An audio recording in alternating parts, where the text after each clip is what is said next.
أعوذ بالله السميع العليم من الشيطان اللعين الرجيم. بسم الله الرحمن الرحيم. الحمد لله رب العالمين، والصلاة والسلام على سيد الأنبياء والمرسلين، سيدنا ونبينا وشفيع المذنبين أبي القاسم محمد وأهل بيته الطيبين الطاهرين المعصومين. أما بعد، فقد قال الله سبحانه تبارك وتعالى في كتابه المبين وهو أصدق القائلين: لقد من الله على المؤمنين إذ بعث فيهم رسولا من أنفسهم يتلو عليهم آياته ويزكيهم ويعلمهم الكتاب والحكمة وإن كانوا من قبل لفي ضلال مبين. صلوات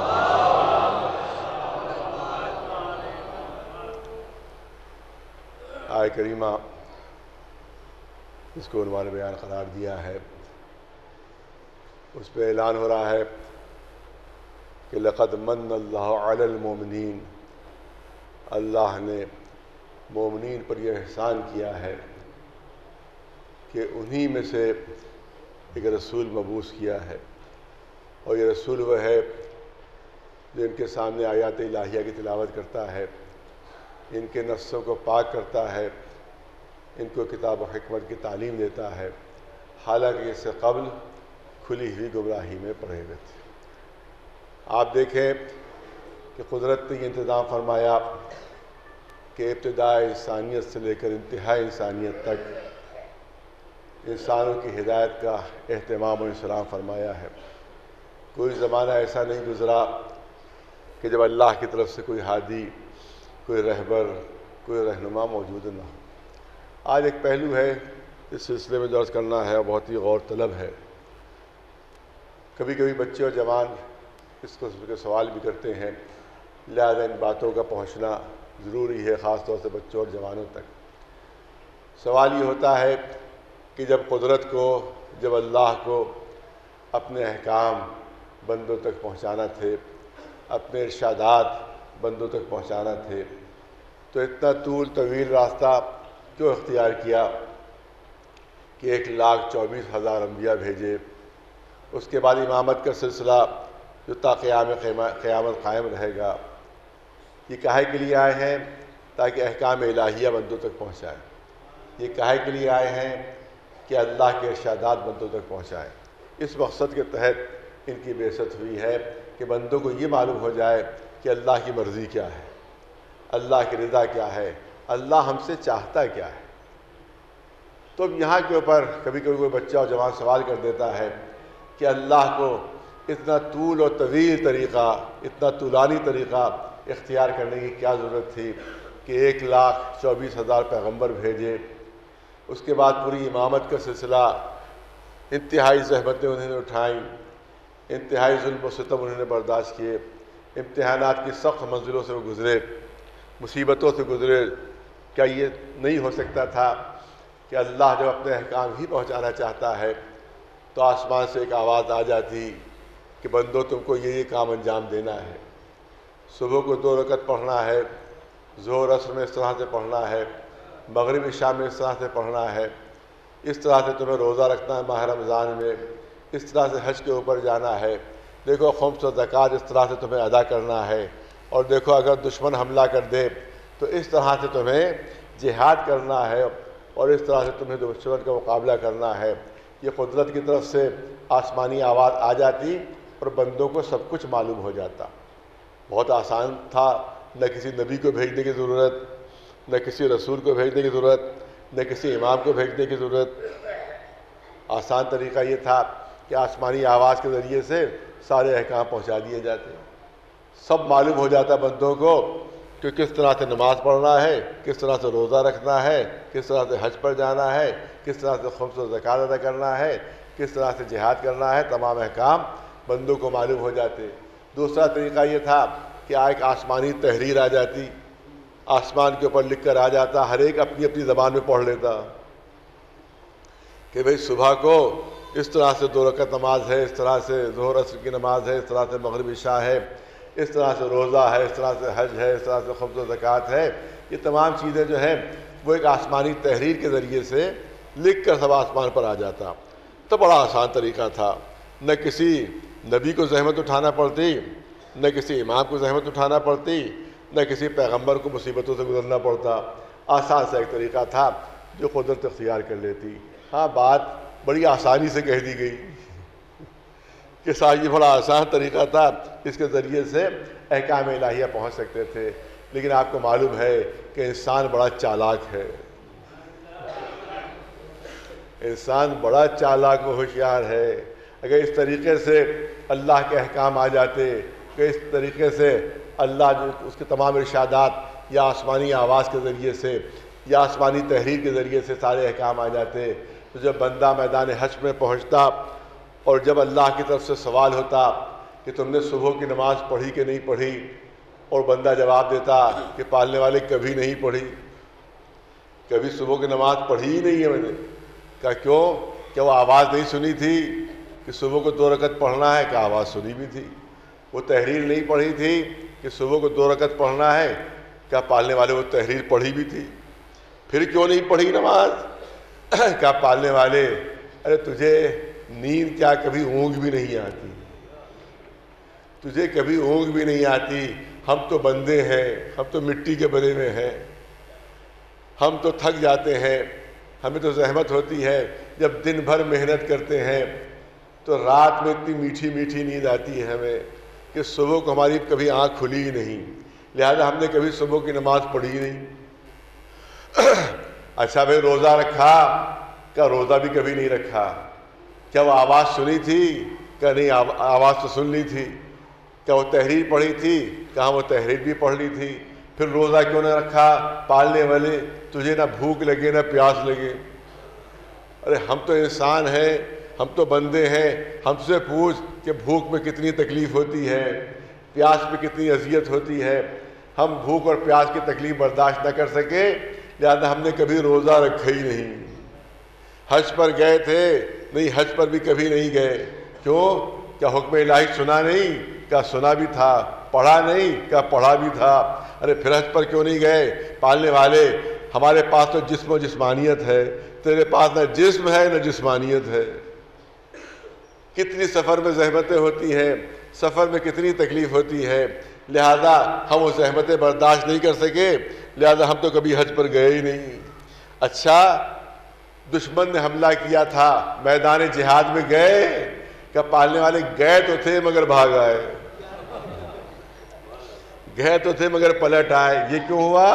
کہ پالنے والے ارے تیرے جسم موجود نہیں، جسمانیت موجود نہیں.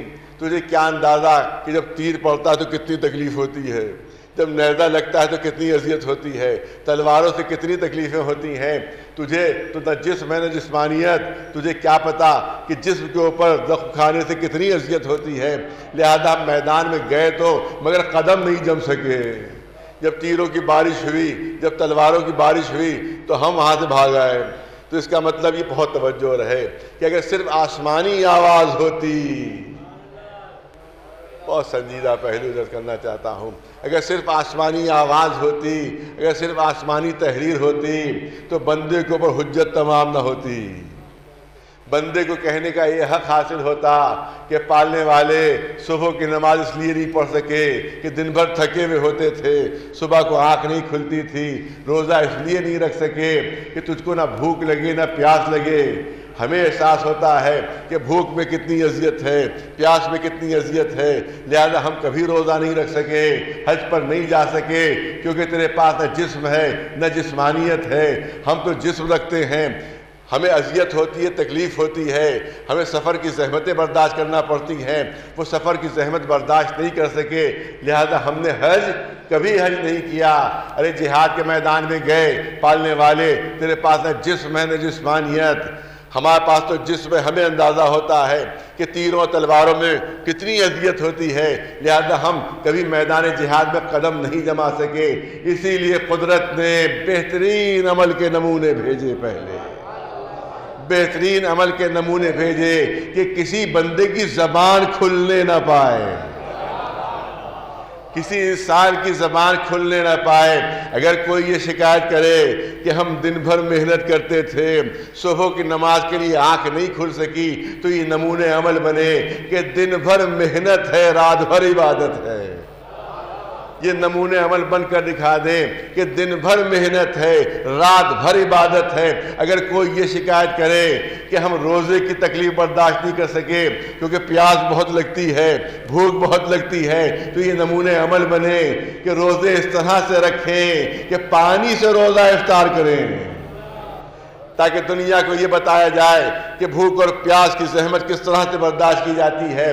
جب کوئی یہ کہے کہ ہم حج کے سفر کی زحمت برداشت نہیں کر سکے، تو یہ 25 پیدل حج کر کے دکھا دے کہ کس طرح سے حج کیا جاتا ہے۔ اگر کوئی کہے کہ میدان جہاد میں ہم قدم نہیں جما سکے، تو ہر میدان جہاد میں فتح کا پرچم نصب کر کے دکھا دے کہ دیکھو اللہ کی راہ میں جہاد اس طرح سے کیا جاتا ہے۔ ایک صلوات بھیج دیں محمد۔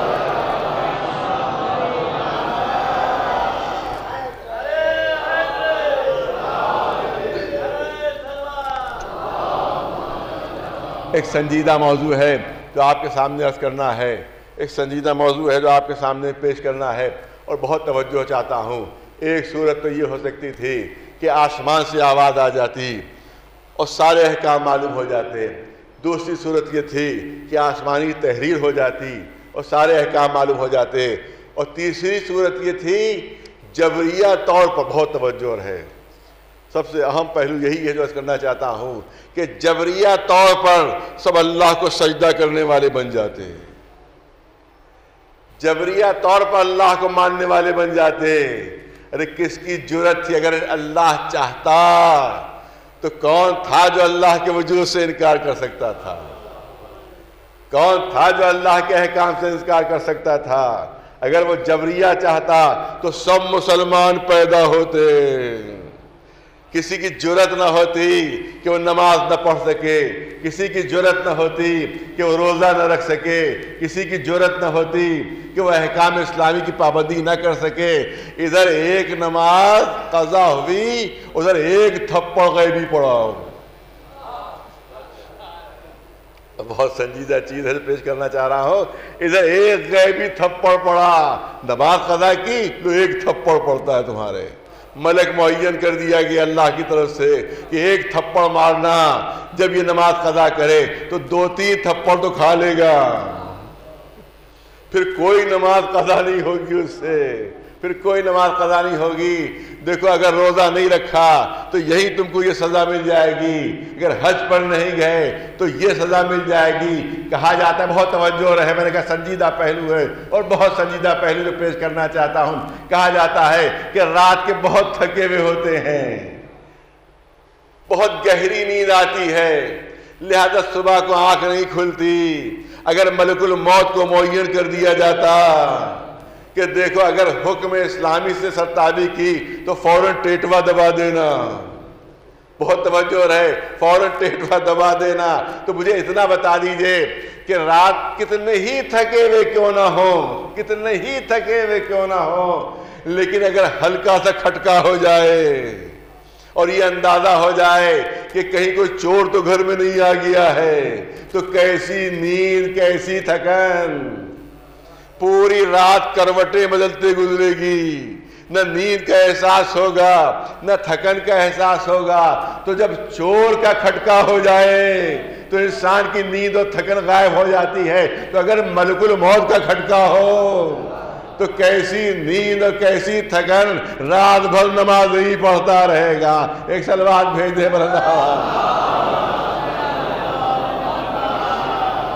رات بھر نماز ہی پڑھتا رہے گا۔ بلکہ جملہ نظر کرنا چاہتا ہوں کہ کسی رسول کو بھیجنے کی ضرورت ہی نہیں تھی، صرف ملک الموت کو بھیج دیتا، پوری دنیا کلمہ پڑھ رہی ہوتی، لا الہ الا اللہ ملک الموت رسول اللہ، پوری دنیا کلمہ پڑھ رہی ہوتی، مگر قدرت کی یہ مہربانی اور لطف ہے کہ اس نے ہم پر جبر و زبردستی نہیں کی۔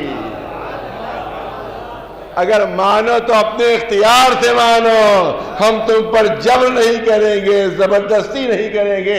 ارے ہدایت پر آ تو اپنے اختیار سے، اور گمراہی کے راستے پر آؤ تب بھی اپنے ہی اختیار سے ایک صلوات بھیجے بلند آواز سے محمد والے.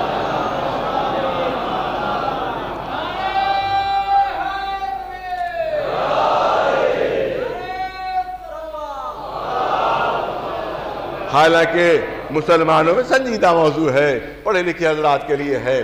آپ دیکھیں حالانکہ مسلمانوں میں ایک فرقہ پیدا ہو گیا جس کو جبریہ کہا جاتا ہے، خاص طور سے بنی امیہ بنی عباس کے بادشاہوں کے جو درباری مولوی تھے. درباری مولوی بڑے خطرناک ہوتے ہیں، پہلے بھی خطرناک تھے، آج بھی خطرناک ہیں. میں عرض کروں گا کچھ ان کے بارے میں بھی. درباری مولویوں کا خطرہ ہوتا ہے، بڑے خطرناک تھے درباری مولوی. انہی نے کہہ دیا معلوم کہ اسلام کے نام پر تخت حکومت پر بیٹھے ہیں اور شراب میں ڈوبے ہوئے، اسلام کے نام پر حکومت کر رہے ہیں اور لوگوں کا مال لوٹ رہے ہیں، اسلام کے نام پر حکومت کر رہے ہیں اور بدماشیاں ہو رہی ہیں، اسلام کے نام پر تخت خلافت پر بیٹھے ہوئے ہیں اور عیاشیاں ہو رہی ہیں. جب عوام نے پبلک نے احتجاج کیا، ارے بھائی یہ کیسے خلیفہ ہیں، یہ کیسے رسول کے جانشین ہیں، یہ کیسے نائب رسول ہیں. بنی امیہ اور بنی عباس کی تاریخ پڑھیے کہ جب یہ شراب کے حوض میں ڈبکی لگاتے تھے تو جب ڈبکی لگا کر نکلتے تھے تو حوض خالی ہوتا تھا، اتنی پی جاتے تھے. مگر نائب رسول، خلیفہ رسول، جانشین رسول، عوام احتجاج کرتی ہے کہ صاحب یہ کیسے ہے رسول کے نائب، یہ کیسے رسول کے جانشین کہ جو اس طرح سے عیاشیاں کر رہے ہیں، بدماشیاں کر رہے ہیں، اس طرح سے یہ خلاف اسلام حرکتیں کر رہے ہیں. تو اس وقت درباری علماء نے نظریہ جبر پیش کیا. بہت توجہ، نظریہ جبر پیش کیا کہ بندہ ہر کام میں مجبور ہوا کرتا ہے، ہر کام میں مجبور ہوا کرتا ہے. جو اللہ کرواتا ہے وہ بندہ کرتا ہے، بندے کو اپنے عمل میں کوئی اختیار نہیں ہے. لہذا اللہ ان کو شراب پلوا رہا ہے تو پی رہے ہیں، یہ اپنی مرضی سے نہیں پی رہے ہیں، اس میں اللہ کا جبر شامل ہے. یہ جرم کر رہے ہیں تو اللہ اسے کروا رہا ہے، اس لیے ظلم کر رہے ہیں. ان کی اپنی مرضی شامل نہیں ہے، ان کی اپنی مرضی شامل نہیں ہے. لہذا یہ نظریہ جبر پیش کیا تاکہ اس زمانے کے بادشاہوں کے مظالم اور جرائم کے اوپر پردہ ڈالا جائے کہ جو اسلام کے نام پر حکومت کر رہے تھے مگر اسلام کے خلاف عمل کر رہے تھے. اس لیے اس زمانے کے درباری علماء نے نظریہ جبر پیش کیا تھا اور اس کے بعد کہا کہ جبر کی مخالفت نہ کیجیے. تو اب ہمارے ایک عالم دین نے بڑا اچھا اس کا جواب دیا تھا جب اس سے کہا گیا کہ ہر کام اللہ کی مرضی کے مطابق ہوتا ہے. بندہ بولتا ہے تو اللہ کی مرضی کے مطابق بولتا ہے، اللہ کی طرف سے جبر ہے. جو عمل کرتا ہے وہ بھی اللہ کی مرضی سے ہوتا ہے، اپنے اختیار سے نہیں ہوتا. لہذا آپ جبر کی مخالفت نہ کیجئے. تو انہی نے کہا جب ہر کام اللہ کی مرضی کے مطابق ہوتا ہے، بندہ بے اختیار ہے، تو میں وہ جبر کی جو مخالفت کر رہا ہوں وہ بھی اللہ ہی کی مرضی کے مطابق کر رہا ہوں، اپنی مرضی سے نہیں کر رہا ہوں. ایک صلوات بھیجے بلنا.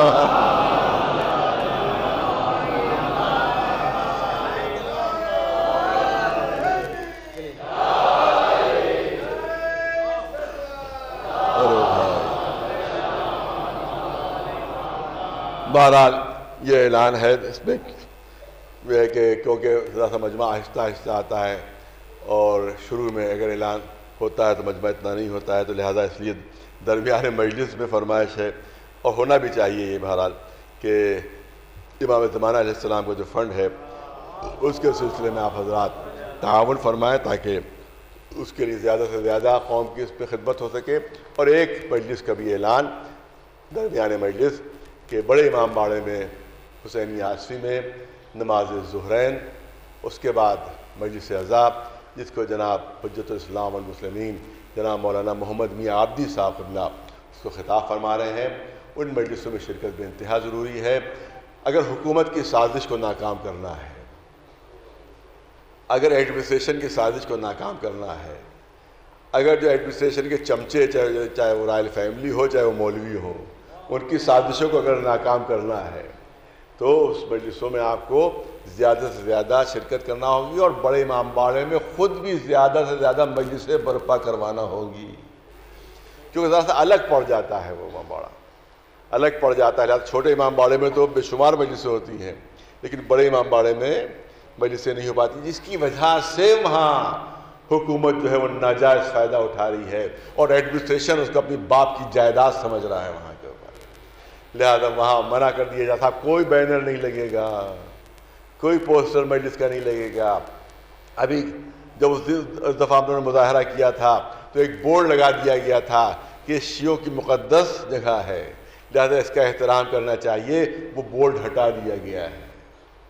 اس کا مطلب یہ ہے کہ ناپاک اور گندی سازش ایڈمنسٹریشن کی ہے کہ اس کے اوپر قبضہ کر کے اس کو شیعوں کے حیثیت اس کی ختم کر دی جائے، اس کی مذہبی حیثیت ختم کر دی جائے، اور اس میں تمام وہ جو نقلی شہزادے اور نقلی نواب جو پتہ نہیں کس کی اولاد ہے، کچھ نہیں معلوم، اللہ بہتر جانتا ہے کہ کون ہے اور کیا ہے، کچھ پتہ نہیں، لیکن بہرحال اپنے کو ہر ایک زائل فیملی کر رہا ہے اور ہر ایک اپنے کو بادشاہ کی اولاد کہہ رہا ہے.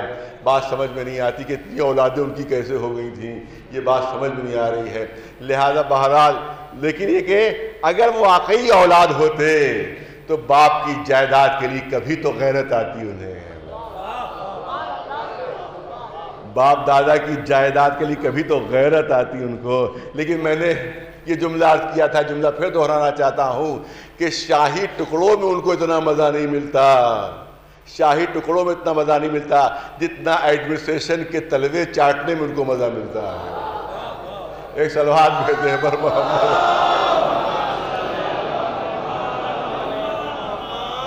اور جو درباری مولوی ہیں وہ بھی ان کا ساتھ دے رہے ہیں، جو دنیا دار مولوی ہیں وہ بھی ان کا ساتھ دے رہے ہیں، جو ظاہر میں تو دیدار ہیں مگر حقیقت میں دنیا پرست ہیں وہ بھی ان کا ساتھ دے رہے ہیں.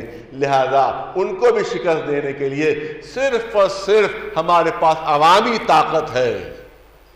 مولوی ہمارے ساتھ نہیں رہے، آج بھی، پہلے باپ کے زمانے میں مخالف تھے مولوی، آج بھی مخالف ہے مولوی. باپ کے زمانے میں مخالف تھے، آج بھی مخالف ہے مولوی. میرے باپ کا ساتھ بھی عوام نے دیا اور الحمدللہ ہمارا ساتھ بھی عوام دے رہے ہیں.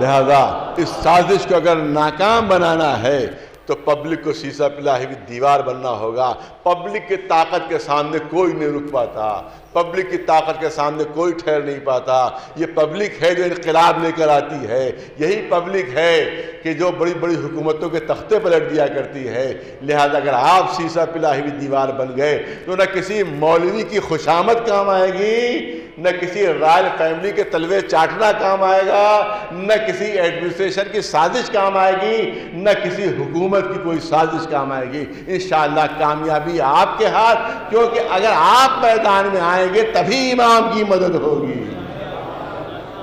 گھر میں بیٹھے بیٹھے مدد نہیں ہوتی، گھر میں بیٹھے بیٹھے مدد نہیں ہوتی، چارپائی کے باندھ توڑنے سے مدد نہیں ہوتی. گھر سے جب باہر نکلتا ہے، جب میدان عمل میں آتا ہے، تب اللہ کی مدد بھی ہوتی ہے، مولا کی مدد بھی ہوتی ہے.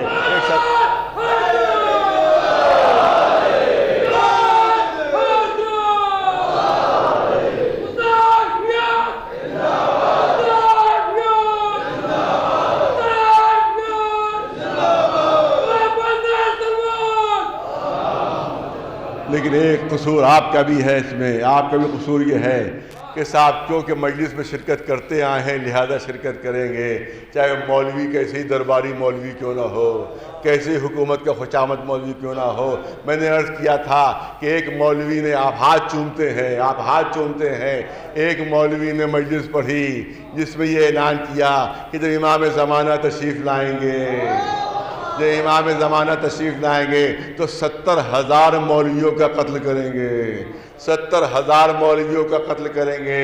جب وہ مولانا منبر سے اترے تو ایک مرد مومن آگے بڑھے اور جا کر ان کے گلے کا بوسہ لیا، جا کر ان کے گلے کا بوسہ لیا۔ مولانا نے گھبرا کر کہا یہ میرے گلے کا بوسہ کیوں لے رہے ہو؟ کہا اس جگہ کا بوسہ لے رہا ہوں جہاں امام کی مقدس تلوار لگے گی۔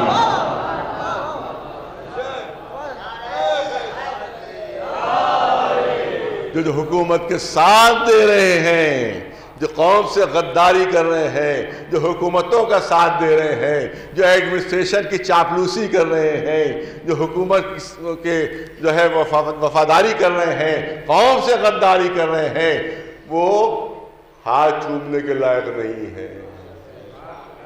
بس وہی عمل دہرائیے جو اس مرد مومن نے کیا تھا۔ ایک سلوات بھیج دے بلند آواز۔ یہ جب آپ واہ واہ کے ڈونگرے برساتے ہیں تو کہتے ہیں کہ اب ہمیں خطرہ مول لینے کی کیا ضرورت ہے، ہاں کہ حکومت سے لڑنے کی ہمیں کیا ضرورت ہے، ہمیں حکومت سے ٹکرانے کی کیا ضرورت ہے۔ پبلک تو یوں ہی واہ واہ کر رہی ہے ہماری، یوں ہی ہاتھ چوم رہی ہے۔ جب تک آپ ان کو ترک نہیں کریں گے اس وقت تک ان کو عقل نہیں آئے گی، اس وقت تک یہ قوم کا ساتھ نہیں دیں گے۔ ایک سلوات بھیج دیں پر محمد والا، ایک سلوات بلند آواز سے پر محمد والا۔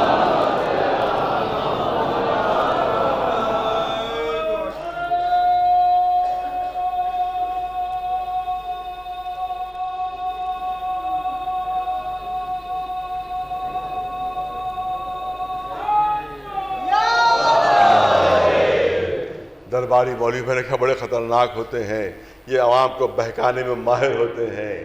ارے جس وقت اب تذکرہ آ گیا، مجبوراً مجھے 2-3 جملے کہنا پڑ رہے ہیں ورنہ کہنے کا ارادہ نہیں تھا، کہ جس وقت عزاداری پر پابندی لگی تھی تو انہی درباری مولویوں نے کہا تھا، انہی درباری مولویوں نے کہا تھا ارے جلوس نکالنے کی کیا ضرورت ہے۔ وہ ایک جب میرے ابا میرے والد مرحوم جب نوجوانوں کی انہوں نے حمایت کی تھی کہ ہاں جلوس نکلنا چاہیے، تو ان مولویوں نے کہا تھا جب اتنے بڑے بڑے امام باڑے موجود ہیں تو جلوس نکالنے کی کیا ضرورت ہے، جلوس نکالنے کی کیا ضرورت ہے۔ وہ حکومت کی خوشامد میں، ڈی ایم کی خوشامد میں، ایڈمنسٹریشن کی خوشامد میں ان کے جملے تھے تاکہ کوئی حکومت کے خلاف کسی قسم کا پروٹیسٹ نہ ہونے پائے۔ آج بھی ویسے ہی درباری مولوی موجود ہیں جو کہتے ہیں کالے جھنڈے لگانے کی کیا ضرورت ہے، جب مجلس ہو ہی رہی تو ہونے دو۔ یہ وہی درباری مولوی ہیں کہ کہیں ڈی ایم ناراض نہ ہو جائے، کہیں ایس ایس پی ناراض نہ ہو جائے، کہیں حکومت ناراض نہ ہو جائے، تو جب تک آپ کی طرف سے ان کے خلاف کوئی اقدام نہیں ہوگا اس وقت تک ان کو عقل نہیں آئے گی، اس وقت تک یہ اپنے اس حرکت کو نہیں چھوڑیں گے۔ صلوات بھیج دیں بر محمد وآلہ۔ آج بھی کہا جا رہا ہے کہ ایک ہی مولوی تو ہے جو کالے جھنڈے کے لیے کہہ رہا ہے، سب تو مولوی خاموش۔ تو پہلے کب بولے تھے جو آج بولیں گے؟ آج یہی کہا جا رہا ہے صاحب ایک ہی مولانا کہہ رہا تھا کالے جھنڈے لگنا چاہیے، کالے بینر لگنا چاہیے، امام باڑے سونے پڑے ہوئے ہیں اور مولوی خاموش ہے۔ امام باڑے سونے پڑے ہوئے ہیں اور مولوی لالچی مولوی خاموش ہے، حکومت کا خوشامدی مولوی خاموش ہے، درباری مولوی خاموش ہے۔ امام باڑے سونے پڑے ہوئے ہیں، سڑکیں سونے پڑی ہوئی ہیں، گھر سونے پڑے ہوئے ہیں، کہیں کالا جھنڈا نظر نہیں آ رہا ہے، کیونکہ یہ مولوی جو ہیں یہ حکومت کو اطمینان دلا چکے ہیں کہ ہم کہیں کالا جھنڈا لگنے نہیں دیں گے۔ ارے توجہ رہے، لہذا جب تک عوام کی طرف سے ان کا بائیکاٹ نہیں ہوگا، جب تک کہ آپ ان کی واہ واہی کرتے رہیں گے، یہ اسی طرح سے دغا بازی کرتے رہیں گے، اسی طرح سے قوم سے غداری کرتے رہیں گے۔ لہذا ان کے سلسلے میں قوم کا اقدام ضروری ہے، لازمی ہے، ورنہ اسی طرح سے قوم کو اپنی غداریوں کے ذریعے سے نقصان پہنچاتے رہیں گے۔ ایک صلوات بھیج دے بلند آواز سے محمد وآلہ۔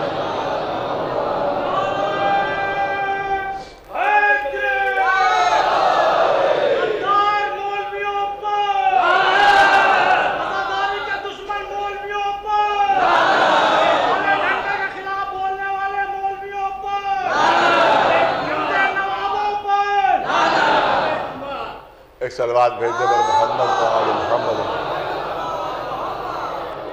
بس ظاہر کہ زیادہ موقع نہیں رہتا. تو یہ درباری مولوی کہ جنہوں نے یہ نظریہ پھیلایا کہ جبر جو ہے وہ اللہ کی طرف سے ہے، لہذا اگر یہ ظلم کر رہے ہیں تو یہ تو مجبور ہیں، اللہ اس سے ظلم کروا رہا ہے تو ظلم کر رہے ہیں. یہ اگر شراب پی رہے ہیں تو مجبور ہیں، اللہ ان کو شراب پلوا رہا ہے تو لہذا پی رہے ہیں.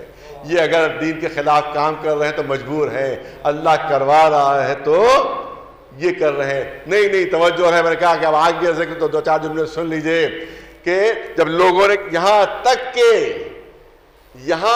کہ درباری مولویوں نے فتویٰ دیا تھا کہ آپ کا نامہ اعمال بند ہے، لہذا جو دل چاہے کیجئے.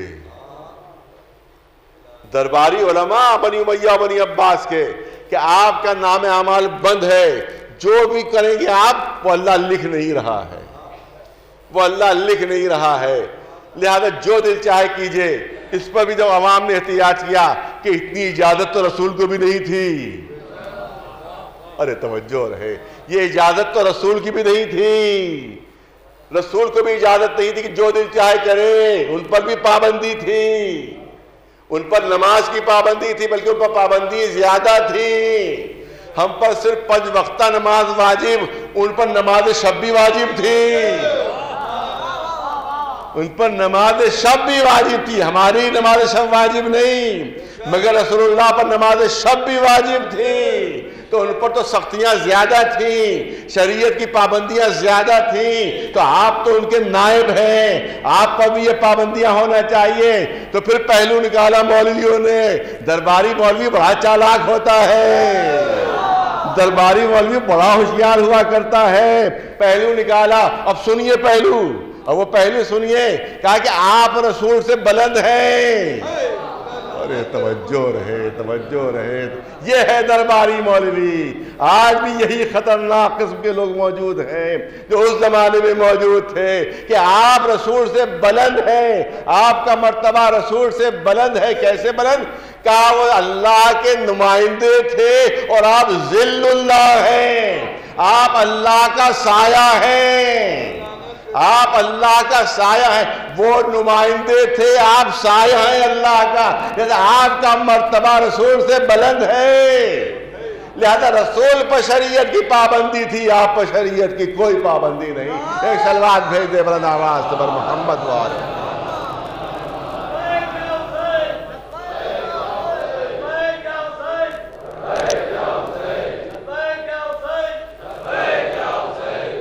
ظاہر کہ موضوع تھوڑا سا ثقیل ہو گیا مجھے اندازہ ہے، لیکن یہ بات پہنچانا بہت زیادہ ضروری تھی، بہت زیادہ ضروری کہ جبر کا موضوع، اور یہ جبر کا موضوع قدیم تھا. مولا کائنات علی ابن ابی طالب علیہ السلام کے زمانے میں ہوئی. اس پر گفتگو اور بحث ہوتی تھی. لوگوں میں یہ مسئلہ بنا ہوا تھا کہ بندہ مجبور ہے کہ مختار ہے، مجبور ہے کہ مختار ہے. بس ایک واقعہ آپ کے سامنے پیش کر دوں. وہ واقعہ اس طرح سے ہے کہ مولا کائنات علی ابن ابی طالب علیہ السلام کھیت میں کام کر رہے ہیں. ایک شخص ادھر سے گزرا، مولا علی کو دیکھا کھیت میں کام کر رہے ہیں. قریب پہنچ گیا.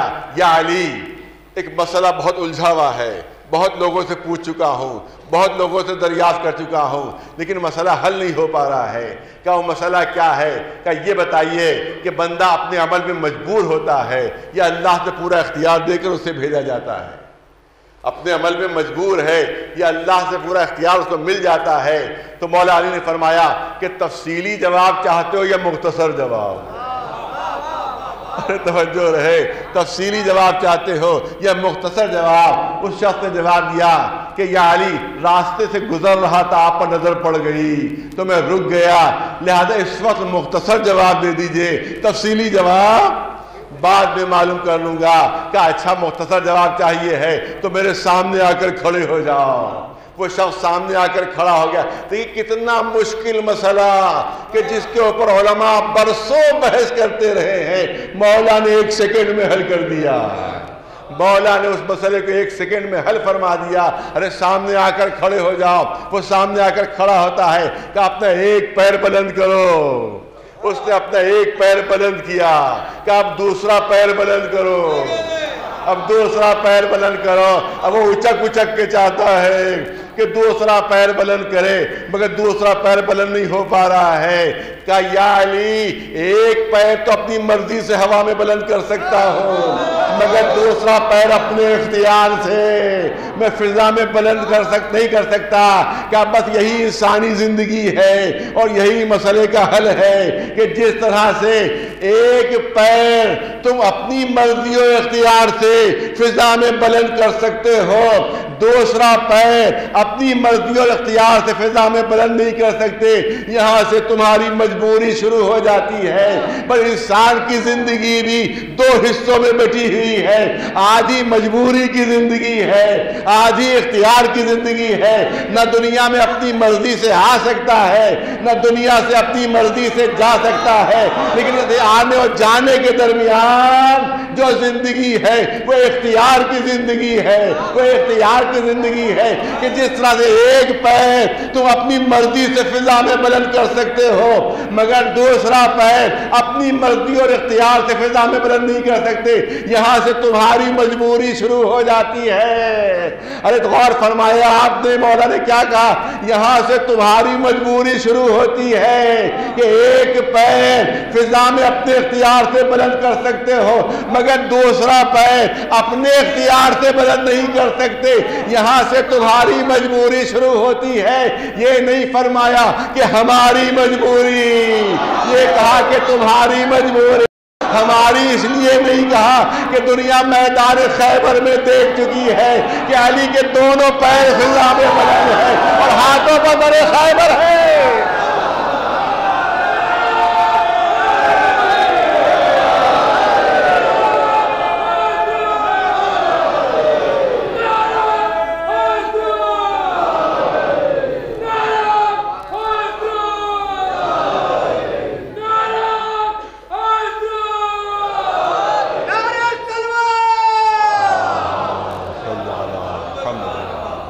دائرے کے راستہ ثقیل و بھاری موضوع لیکن ضروری ہے اس کو پہنچانا بچوں اور جوانوں تک.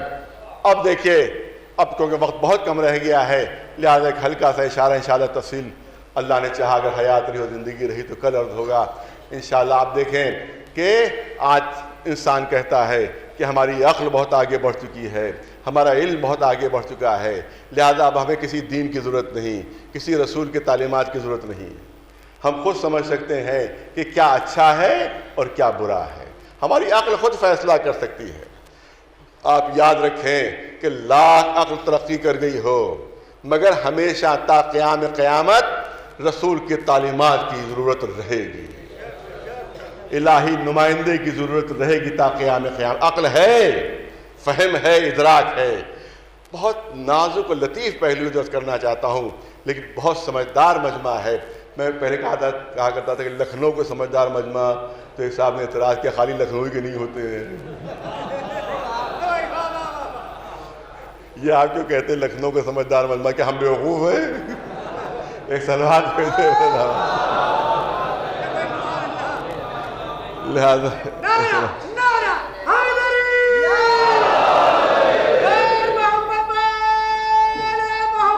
تو ڈھونڈ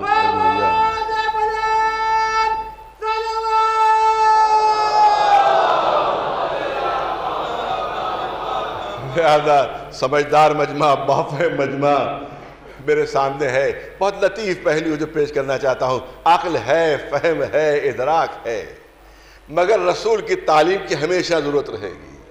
الہی نمائندگی کی ہمیشہ ضرورت رہے گی کیونکہ توجہ رہے خالی عقل کافی نہیں ہے جب تک کہ رسول کی تعلیمات نہ ہو. خالی عقل کافی نہیں نہ رسول کی میں نے کہا کہ بہت نازک جملہ ہے نہ رسول کی تعلیمات کافی ہیں اگر عقل نہیں. توجہ رسول کی تعلیمات کام نہیں آئے گی اگر عقل نہیں ہے اور اگر رسول کی تعلیمات نہ ہو صرف عقل ہو تو اکیلی تنہا عقل ہدایت نہیں کر پائے گی. دونوں چیزوں کی ضرورت ہے. ارے توجہ رہے دونوں چیزوں کی ضرورت ہے عقل کی بھی اور اسی کے ساتھ ساتھ رسول اللہ کی اور اللہ کے نمائندوں کی تعلیمات کی بھی. عقل بھی چاہیے ہے اور اسی کے ساتھ ساتھ الہی تعلیمات اور الہی نمائندوں کی تعلیمات بھی چاہیے ہے۔ بہت کامن جملہ ہے جو غلط ہے، بہت زبردست جملہ ہے جو غلط ہے۔ جب بھی کسی کی آنکھ کی روشنی چلی جاتی ہے تو کہا جاتا ہے کہ آنکھ کا نور چلا گیا، آنکھ کی روشنی چلی گئی۔ یہ جملہ صحیح نہیں ہے، یہ جملہ صحیح نہیں۔ عام طور سے یہی کہا جاتا ہے۔ ادھر کسی ماہر فن ڈاکٹر نے آپریشن کیا، دکھائی دینے لگا کہ روشنی واپس آ گئی، نور واپس آ گیا۔ بہت توجہ چاہوں گا، آپ یاد رکھیں میرے جملوں کو کہ نہ آنکھ میں نور ہوتا ہے نہ آنکھ میں روشنی ہوتی ہے۔ عجیب جملے ہیں، عجیب جملے ہیں۔ نہ آنکھ میں نور ہوتا ہے نہ آنکھ میں روشنی ہوتی ہے۔ ارے یہ کیا؟ یہی تو آپ سنتے رہتے ہیں کہ آنکھ کا نور چلا گیا، بیچارے کو اب دکھائی نہیں دے رہا ہے، آنکھ کی روشنی چلی گئی، دکھائی نہیں دے رہا ہے۔ یہی تو محاورہ ہے، یہی روز ہم بولا کرتے ہیں۔ آپریشن کامیاب ہو گیا، روشنی آ گئی آنکھوں میں، نور آ گئی آنکھوں میں، لیکن حقیقت یہ ہے کہ نہ آنکھ میں نور ہوتا ہے نہ آنکھ میں روشنی ہوتی ہے۔ اگر آنکھ میں اپنی ذاتی روشنی ہوتی، اگر آنکھ میں اپنا ذاتی نور ہوتا تو پھر اندھیرے میں ٹارچ کی ضرورت نہ پڑتی۔ بہت توجہ رہے، پھر اندھیرے میں شمع کی ضرورت نہ ہوتی، پھر اندھیرے میں چراغ کی ضرورت نہ ہوتی۔ جب آنکھ میں نور ہے تو اب چراغ کیوں جلا رہے ہو؟ ارے توجہ رہے۔ جب آنکھ میں نور ہے تو شمع کیوں جلا رہے ہو؟ جب آنکھ میں نور ہے تو بلب کیوں روشن کر رہے ہو؟ جب آنکھ میں نور ہے تو راستہ ڈھونڈنے کے لیے ٹارچ کیوں ڈھونڈ رہے ہو؟ ارے آنکھ میں روشنی ہے، خود ہی راستہ دیکھ لو۔ آنکھ میں نور ہے، اسی کے ذریعے سے راستہ ڈھونڈ لو۔ یہ ٹارچ کیوں لیے جا رہے ہو؟ یہ لالٹین کیوں لیے جا رہے ہو؟ یہ چراغ کیوں لیے جا رہے ہو؟ یہ شمع کیوں لیے جا رہے ہو؟ اس کا مطلب یہ ہے کہ اگر آنکھ میں اپنا ذاتی نور ہوتا، ذاتی روشنی ہوتی تو نہ کبھی ٹارچ کی ضرورت پڑتی، نہ شمع کی ضرورت پڑتی، نہ چراغ کی ضرورت پڑتی۔ تو ہے کیا چیز؟ ہے کیا چیز؟ آنکھ میں نور نہیں ہوتا، آنکھ میں نور کو قبول کرنے کی صلاحیت ہوتی ہے، آنکھ میں روشنی کو قبول کرنے کی صلاحیت ہوتی ہے۔ جب یہ صلاحیت ختم ہو جاتی ہے تب کہا گیا روشنی چلی گئی، تب کہا جاتا کہ نور چلا گیا۔ نور نہیں گیا ہے، روشنی نہیں گئی ہے، بلکہ روشنی کو قبول کرنے کی صلاحیت ختم ہو گئی ہے۔ اسی لیے ضروری ہے کہ روشنی بھی ہو اور آنکھیں بھی ہوں۔ اسی لیے ضروری ہے کہ روشنی بھی ہو اور آنکھیں بھی ہوں۔ اسی لیے ضروری ہے کہ محمد و آل محمد کے ذریعے جو ہدایت کے چراغ روشن کیے گئے ہیں وہ چراغ بھی روشن رہے اور تمہارے پاس اپنی عقل بھی موجود ہو۔ ایک سلوات میں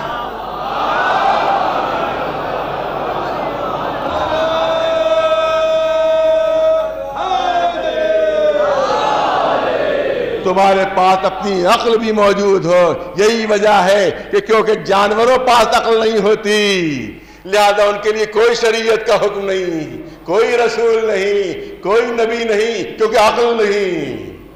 انسان جب دیوانہ ہو جاتا ہے تو کوئی شریعت کا حکم نہیں ہے، کوئی شریعت کا حکم نہیں ہے، کیونکہ عقل نہیں۔ اس کا مطلب یہ ہے کہ دونوں چیزیں ہونا ساتھ ساتھ ضروری ہے، عقل بھی ضروری ہے، اسی کے ساتھ ساتھ تعلیمات محمد و آل محمد بھی ضروری ہے، اس کے ساتھ رسولوں کی لاہی تعلیمات بھی ضروری ہے۔ جب دونوں ملتی ہیں تو ہدایت ہوتی ہے۔ ایک صلوات بھیج دے بلند آواز سے بر محمد و آل محمد۔ صرف ایک کافی نہیں بلکہ دونوں چیزوں کی ضرورت ہے، دونوں چیزوں کی ضرورت ہے۔ یہی وجہ ہے کہ جن کے پاس عقل ہے واقعاً وہ محمد و آل محمد کے چاہنے والے بھی ہیں، ان کے مطیع بھی ہیں، ان کے فرما بردار بھی ہیں، کیونکہ جانتے ہیں کہ خالی عقل کافی نہیں ہے جب تک کہ ان کے جلا ہوئے چراغ بھی ہمارے سامنے نہ ہو۔ ایک صلوات بھیج دیں بلند آواز سے بر محمد و آل محمد۔ موضوع ظاہر کہ ثقیل ہے لیکن اس سے زیادہ عرض کرنا نہیں ہے۔ تو جب تک یہ ہدایت کے چراغ ہمارے سامنے نہ ہو اس وقت تک ہمیں راستہ نہیں ملتا۔ اسی لیے امام حسین علیہ السلام کے لیے رسول اللہ نے ارشاد فرمایا کہ ان الحسین مصباح الہدی، حسین وہ ہے جو ہدایت کا چراغ ہے، وہ سفینۃ النجات، اور نجات کا سفینہ ہے حسین۔ یہی وہ حسین ہے کہ آج تک انسانیت کے لیے اس کی روشنی جل رہی ہے اور انسانیت کو ہدایت ہو رہی ہے۔ یہی وہ حسین ہے کہ سفینہ نجات صرف مسلمانوں کے لیے نہیں بلکہ خود اسلام کے لیے، یہ حسین سفینہ نجات ہے۔ اگر حسین کربلا کے میدان میں اپنے ساتھیوں کے ساتھ یہ قربانیاں نہ دیتے تو آج اسلام نہ ہوتا، آج دین نہ ہوتا، آج شریعت نہ ہوتی۔ میں نے عرض کیا کہ بنی امیہ کی سازش کامیاب ہو جاتی اگر امام حسین کی قربانیاں نہ ہوتی، لیکن دین کو بچانے کے لیے حسین کو بڑی سخت قربانیاں دینا پڑی، اپنا سب کچھ لٹا دیا حسین نے۔ قرآن مجید نے اعلان کیا کہ دیکھو اللہ کی راہ میں کچھ دے دیا کرو، اللہ کی راہ میں کچھ دے دیا کرو۔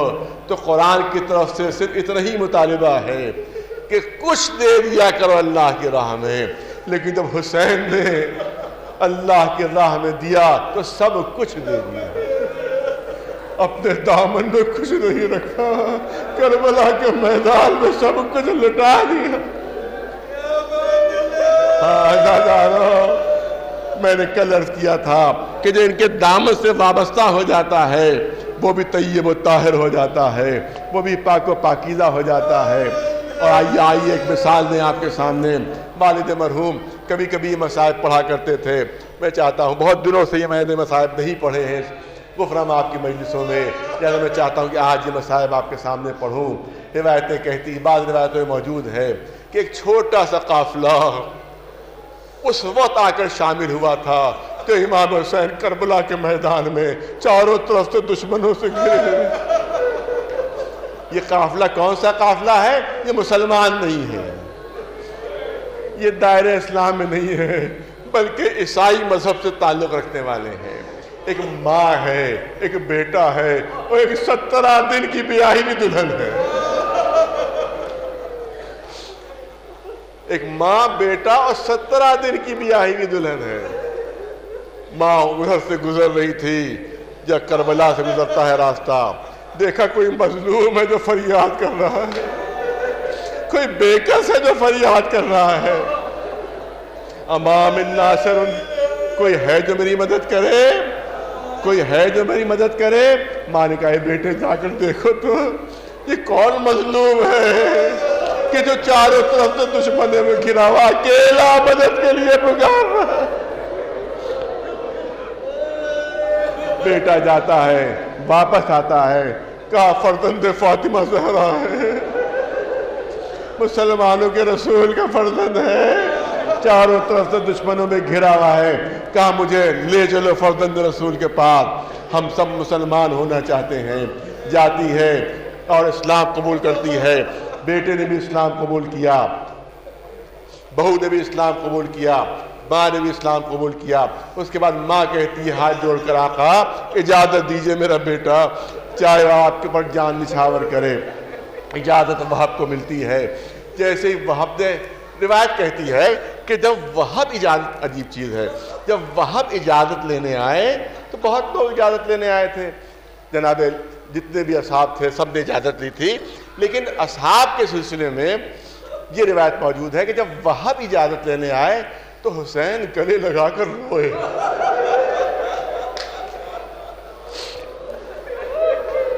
نہ ہم کو حبیب کے سلسلے میں یہ ملا کہ حبیب کو گلے لگا کر روئے ہو، نہ ہم کو زہیر کے سلسلے میں ملا کچھ زہیر کو گلے لگا کر روئے ہو، صرف دو کے سلسلے میں بھی ملا ہے کہ گلے لگا کر روئے ہیں، ایک قاسم کو اور ایک وہب کو۔ وہب کو گلے لگا کر رونے لگے، آنسو بہانے لگے، اے آقا یہ وہب کو گلے لگا کر کیوں رو رہے ہیں؟ تو شاید کہے کہ صرف 17 دن کا دورہ ہے، یہ میدان جنگ میں جا رہا ہے، مجھے اپنا بھتیجا قاسم یاد آ رہا ہے جو چند لمحوں کا دولہا ہوگا۔ جناب وہب میدان جنگ میں جاتے ہیں، داد شجاعت دیتے ہیں، دشمن نے حملہ کیا، ہاتھ پر تلوار پڑی، روایت کہتی ہے کہ انگلیاں کٹ گئیں۔ جناب وہب ہاتھ سے انگلیوں کے زخم سے خون کی دھار بہ رہی ہے، ایک ہاتھ میں کٹی ہوئی انگلیاں لیے ہوئے ماں کی خدمت میں آتے ہیں۔ بادر گرامی اب تو آپ راضی ہوئی؟ کہا نہیں، ابھی راضی نہیں ہوئی، ابھی راضی نہیں ہوئی، جب تک خاک و خون میں تجھے لوٹتا نہ دیکھ لو گی اس وقت تک راضی نہ ہوگی۔ وہب جاؤ اور آقا پر جان نچھاور کرو۔ روایت کہتی ہے یہی وقت تھا کہ زوجہ آگے بڑھتی ہے اور وہب کا دامن تھام لیتی ہے۔ اے وہب مجھ کو کس کے سہارے چھوڑ رہے ہو، کس کے سہارے چھوڑ رہے ہو؟ وہب نے دامن چھڑانا چاہا مگر دامن چھٹا نہیں سکے، کیونکہ ایک ہاتھ کی انگلیاں کٹی ہوئی تھیں، ایک ہاتھ میں تلوار تھی، ایک ہاتھ سنیے ایک ہاتھ میں تلوار تھی، ایک ہاتھ کی انگلیاں کٹی ہوئی تھیں۔ لہذا روایت کہتی ہے کہ اپنے دانتوں سے زوجہ کی ردا تھامی اور چاہتے تھے خیمے کے اندر لے جائے۔ ارے میری زندگی میں خیمے سے باہر نکل آئی،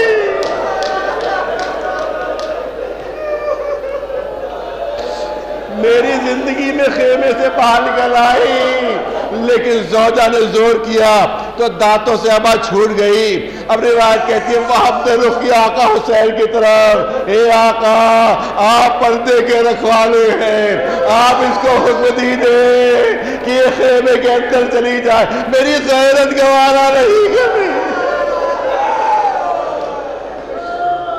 اے وہب تمہاری غیرت گوارا نہیں کر رہی ہے کہ چادر پہنے ہوئے تمہاری زوجہ خیمے سے باہر آ جائے۔ ذرا امام زین العابدین کے دل سے پوچھا کہ جب بیویوں کو بے پردہ بازاروں میں دیکھا ہوگا۔ بس اداروں دو جملوں کی زحمت ہے۔ میدان جنگ میں جناب وہب تشریف لے جاتے ہیں، جناب وہب تشریف لے جاتے ہیں، داد شجاعت دیتے ہیں، زخمی ہو کر گرتے ہیں۔ جیسے ہی وہب زخمی ہو کر گرے، اب عجیب روایت ہے جو آپ کے سامنے پیش کر رہا ہوں۔ عجیب روایت ہے کہ وہی زوجہ، وہی مومنہ جو وہب کو روک رہی تھی، اب کربلا کی تاریخ میں جملے موجود ہیں جو آپ کے سامنے پیش کر رہا ہوں، وہی مومنہ پھر نکلتی ہے اور چوب خیمہ لے کر دشمن پر حملہ کرتی ہے، قاتل پر حملہ کرتی ہے۔ پسر سعد حکم دیتا ہے کہ اس مومنہ کو قتل کیا جائے۔ پسر سعد کا ایک غلام سالم نام کا تھا، وہ آتا ہے گرز لیے ہوئے، مومنہ کے سر کے اوپر وہ گرز مارتا ہے، مومنہ شہید ہو جاتی ہے۔ ارے اس نے پوچھا، وہب نے پوچھا، شہادت سے پہلے وہب نے پوچھا، ارے ابھی تو تم مجھے روک رہی تھی، اب خود میدان میں کیسے آ گئی؟ کہ ابھی آقا نے ابھی آواز دی کہ کوئی ہے جو میری مدد کرے۔ آواز میں اتنی مظلومی تھی کہ مجھ سے برداشت ہو سکا، میں بھی جان دینے کے لیے باہر آ گئی۔ عزاداروں، مومنہ شہید ہو گئی۔ روایت کہتی ہے بس آخری جملے کہ وہب کی ماں در خیمہ سے پورا منظر دیکھ رہی تھی، قاتل آگے بڑھا اور ماں کی نگاہوں کے سامنے جوان بیٹے کے گلے پر خنجر چلا، سر تن سے جدا ہوا۔ ارے کربلا کی تاریخ میں صرف 2 مائیں ایسی ہیں کہ جن کے سامنے ان کے بیٹوں کو ذبح کیا گیا، ایک تو مادر وہب کہ جن کے سامنے ان کے بیٹے کو ذبح کیا گیا، ایک بیوہ مسلم نے سجا جن کے سامنے ان کے بیٹے کو ذبح کیا گیا۔ روایت کہتی ہے کہ قاتل نے جب سر تن سے جدا کر دیا تو ماں کی طرف وہ سر اچھال دیا۔ اب تک تو ماں سے صبر نہ ہوا تھا، لیکن جیسے ہی سر وہب پر نظر پڑی، ماں دوڑ کر آگے بڑھی، وہب کا سر اپنے سینے سے لگا لیا، چہرے سے خون صاف کیا، پیشانی کا بوسہ دیا، رخساروں کو چوما، اس کے بعد روایت کہتی ہے کہ دوبارہ قاتل کی طرف اچھال دیا کہ جو ہم راہ خدا میں دے دیتے ہیں وہ واپس نہیں لیتے۔ اے مادر وہاب، تمہارا صبر مثالی ہے، مگر کم از کم اتنا دیکھ لو کہ کہیں ام لیلا یہ منظر تو نہیں دیکھ رہی، کہیں علی اکبر کی ماں یہ منظر تو نہیں دیکھ رہی ہے۔ کیا ام لیلا کے دل میں حسرت نہ ہوگی کہ علی اکبر کا سر بھی مجھے ملے، میں بھی اسے سینے سے لگاؤں؟ لیکن کربلا سے کوفے، کوفے سے شام، سر علی اکبر نو کے نیزہ پر میں شہزادی کی خدمت میں ہاتھ جوڑ کر کرتا ہوں، اے شہزادی اگر سر علی اکبر مل بھی جاتا آپ آغوش میں لیتی کیسے؟ ارے پورے راستے ہاتھ بسے گردن سے بدھے ہوئے، ماں کے دل میں حسرت رہ گئی۔ علی اکبر کا سر اپنے کلیجے سے لگا لو، میں بھی پیشانی کا بوسہ دے دوں، میں بھی رخساروں کو چوموں۔ سیعلم الذین ظلموا ای منقلب ینقلب، اللہ لعنت اللہ علی